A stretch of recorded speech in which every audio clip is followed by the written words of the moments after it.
कहानी है रामपुर गांव की, जहां के मर्द महिलाओं को हमेशा नीचा दिखाने की कोशिश में रहते। अरे अभी तक खाना नहीं आया, क्या मुझे एक और शादी करने की जरूरत है? नहीं जी नहीं, ऐसा मत करना, वरना मैं कहाँ जाऊंगी। खाना लेकर मैं अभी आई जी। गांव की पंचायत में भी फैसले हमेशा औरतों के खिलाफ ही रहते। मैं जो फैसला सुनाता हूँ वो भगवान की आज्ञा होती है। इस लड़के ने अपने मन से शादी करके अच्छा नहीं किया। लड़के को घर भेज दो और इसकी शादी इसकी जाति की किसी लड़के से करवा दो, लेकिन ये लड़के, इसे तो गांव के बाहर निकाल दो। नहीं नहीं जमींदार साहब, ये क्या बोल रहे हैं? ऐसा नहीं हो सकता। मेरी बेटी मासूम है, इसे अच्छे बुरे की समझ नहीं है। अरे कहाँ जाएगी ये बेचारी? कहाँ जाएगी? इतनी चिंता है तो पूरे परिवार का गांव निकाला कर देते हैं। बेचारे पूरे बसे बसाए परिवार को गांव छोड़ना पड़ता है। चाहे जो हो, अगर बेटियों को कंट्रोल नहीं कर सकते तो गांव में रहने का कोई मतलब नहीं है। यहाँ औरतों को दब कर रहना होगा। कोई भी अपने हिसाब से कुछ नहीं कर सकता, सब ईश्वर की मर्जी से ही होगा। तभी गांव का एक आदमी दौड़ा दौड़ा आता है। सरपंच साहब, जमींदार साहब, वो कालिया है ना, उसकी बेटी पढ़ने के लिए शहर जा रही है। अच्छा, ये कब हो गया? और कालिया की हिम्मत कैसे हो गई ऐसा करने की? लेकर आओ उसे और उसकी बेटी को। बस फिर क्या था, हाजिर हो जाते हैं कालिया और उसकी बेटी सरपंच के सामने। अरे कालिया, ये क्या सुनने में आ रहा है? बेटी को इंजीनियर बना रहा है तू? और ये बता, गांव में तो स्कूल नहीं है, फिर कहां से इतनी क्लास पास कर गई तेरी बेटी? राधा, जो कि कालिया की बेटी है, उसे लगता है कि सरपंच उसकी तारीफ कर रहे हैं। सरपंच जी, मैंने ऑनलाइन पढ़ाई की है, डिस्टेंस लर्निंग से। सभी में मैंने अच्छे नंबर पाए हैं, जिसे देखते हुए शहर की इंजीनियरिंग कॉलेज में मुझे स्कॉलरशिप मिली है। वाह जी वाह, क्या होती है ये? पहले तो ये बताओ, फिर आगे की बात करते हैं। पूरा गांव राधा की बात सुन रहा था और राधा बोलती जा रही थी। तो ऐसे मैं फ्री में एक अच्छी शिक्षा लेकर गांव में जो कुछ परेशानियां हैं, जैसे बिजली, पानी और इंटरनेट जैसी समस्याओं के लिए काम करूंगी। मैं गांव को शहर से जोड़ने के लिए पुल का निर्माण करवाने का प्रस्ताव रखूंगी। मुझे पूरी उम्मीद है कि जल्द ही हमारा गांव भी तरक्की की राह पर चल पड़ेगा। राधा की बात सुनकर सारे गांव वाले ताली बजाने लगते हैं। सरपंच को समझ नहीं आता कि वो क्या करे। चुप रह नादान लड़की, गांव के खिलाफ जाने के लिए तुझे गांव से बेदखल कर दिया जाएगा, वो भी पूरे परिवार के साथ। और हाँ, अगर ठीक से गांव में रहना चाहती है तो ये पढ़ाई लिखाई छोड़ दे। हम तेरे लिए गांव का कोई होनहार लड़का देखेंगे। तभी गांव का एक आदमी बोल पड़ता है। अरे नहीं नहीं सरपंच जी, राधा बिटिया जो बता रही है, अगर वैसा हो जाए तो हम लोगों को पैसा कमाने के लिए बाहर नहीं जाना पड़ेगा। हाँ जी, और ना ही कोसों दूर पानी के लिए भटकना पड़ेगा। हमारे बच्चे भी अच्छी पढ़ाई कर सकेंगे और आगे बढ़ेंगे, ना कि हमारी तरह खेती करते बैठेंगे। क्यों गांव वालों, राधा बिटिया का साथ देना चाहिए ना। सरपंच देखता है कि गांव राधा के साथ है तो वो चुप हो जाता है। वो घर आकर अपने सलाहकार से बात करता है, जो बहुत ही चालाक किस्म का इंसान होता है। अरे सरपंच साहब, आपको बहुत ही होशियारी से काम लेना पड़ेगा।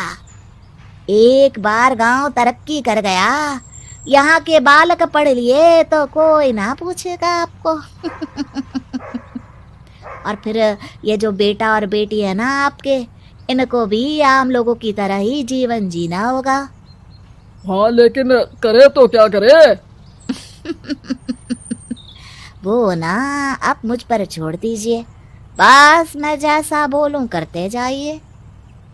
अगले रोज सुबह जब गांव वाले सोकर उठते हैं तो राधा के घर के बाहर और साथ ही वो लोग जिन्होंने राधा का सपोर्ट किया था, उनके घर के आगे लाल रंग से कल आऊंगी लिखा होता है।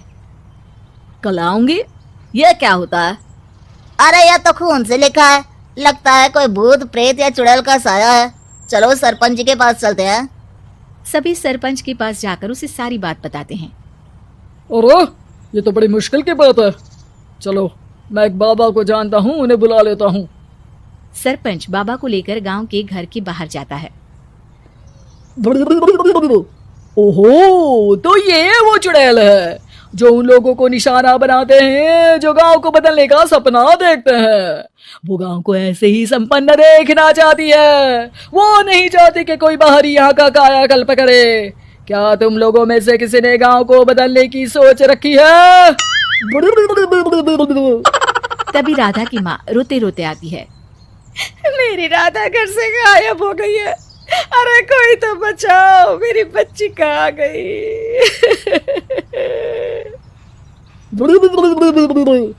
ले गई वो चुड़ैल, तेरी बच्ची को ले गई। अब वो उसे श्रापित करके छोड़ेगी, उस पर चुड़ैल का साया हो जाएगा। तभी बुरी सी हालत में राधा भी वहां आ जाती है। उसके बाल चुड़ैल की तरफ फैले होते हैं और कपड़ों में खून लगा होता है। सभी राधा को देखकर डर जाते हैं। माँ, पता नहीं मुझे कौन उठा कर ले गया था। अरे दूर दूर हो जाए चुड़ैल, अब हम लोग इस गांव में नहीं रुकेंगे। अरे कैसी बातें कर रहे हैं आप? कल तो आप मेरे भरोसे गांव का हुलिया बदलने, अपने बच्चों को पढ़ाने और तरक्की उन्नति की बात कर रहे थे, तो आज क्या हो गया आपको? ये फिर तुम लोगों को बहकाएगी। ये चुड़ैल गांव में आ चुकी है, ऐसे ही ये तुम्हारे घर के बच्चों को भी ले जाएगी। गांव वाले राधा को गांव से बाहर निकाल देते हैं। उसके माँ बाप रोते रहते हैं, लेकिन गांव वाले नहीं मानते। मैं भी अपनी बहन के साथ गांव के बाहर रहूंगा, लेकिन वो पढ़ाई नहीं छोड़ेगी। वहीं सरपंच के घर पर सलाहकार कहता है, देखा, सांप भी मर गया और लाठी भी नहीं टूटी।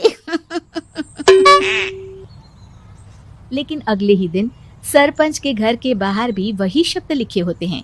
और फिर सरपंच की बीवी कहती है, हमारी बेटी को किसी ने अगवा कर लिया है। तभी राधा का भाई वहां आ जाता है। अरे गांव वालों, मैंने सरपंच जी की बेटी को देखा था। वो चुड़ैल उसे उठाकर ले जा रही थी। अरे क्या मजाक कर रहे हो? नहीं नहीं सरपंच जी, आप नहीं जानते। वो चुड़ैल अब आपकी बेटी में आ जाएगी, जैसे राधा के अंदर आ गई थी। तभी सरपंच की बेटी वैसी ही हालत में वहां आती है जैसे राधा आई थी। पापा, पता नहीं कैसे मैं गायब हो गई थी। चुड़ैल, इसके अंदर भी चुड़ैल का साया है, मारो इसे। अरे नहीं नहीं, इसे भी राधा के पास गांव के बाहर ही भेज दो। अरे चुप रहो, मेरी बेटी कहीं नहीं जाएगी और चुड़ैल वुड़ैल कुछ नहीं होता है। अरे कैसे बात कर रहे हो सरपंच जी? आप तो बोल रहे थे कि आपका फैसला भगवान का ज्ञान होता है, तो अपने पर बात आई तो अब आप ऐसे बोल रहे हैं। अरे ना ना ना, आपको अपनी बेटी को त्यागना ही होगा। अरे बुलाओ बाबा को।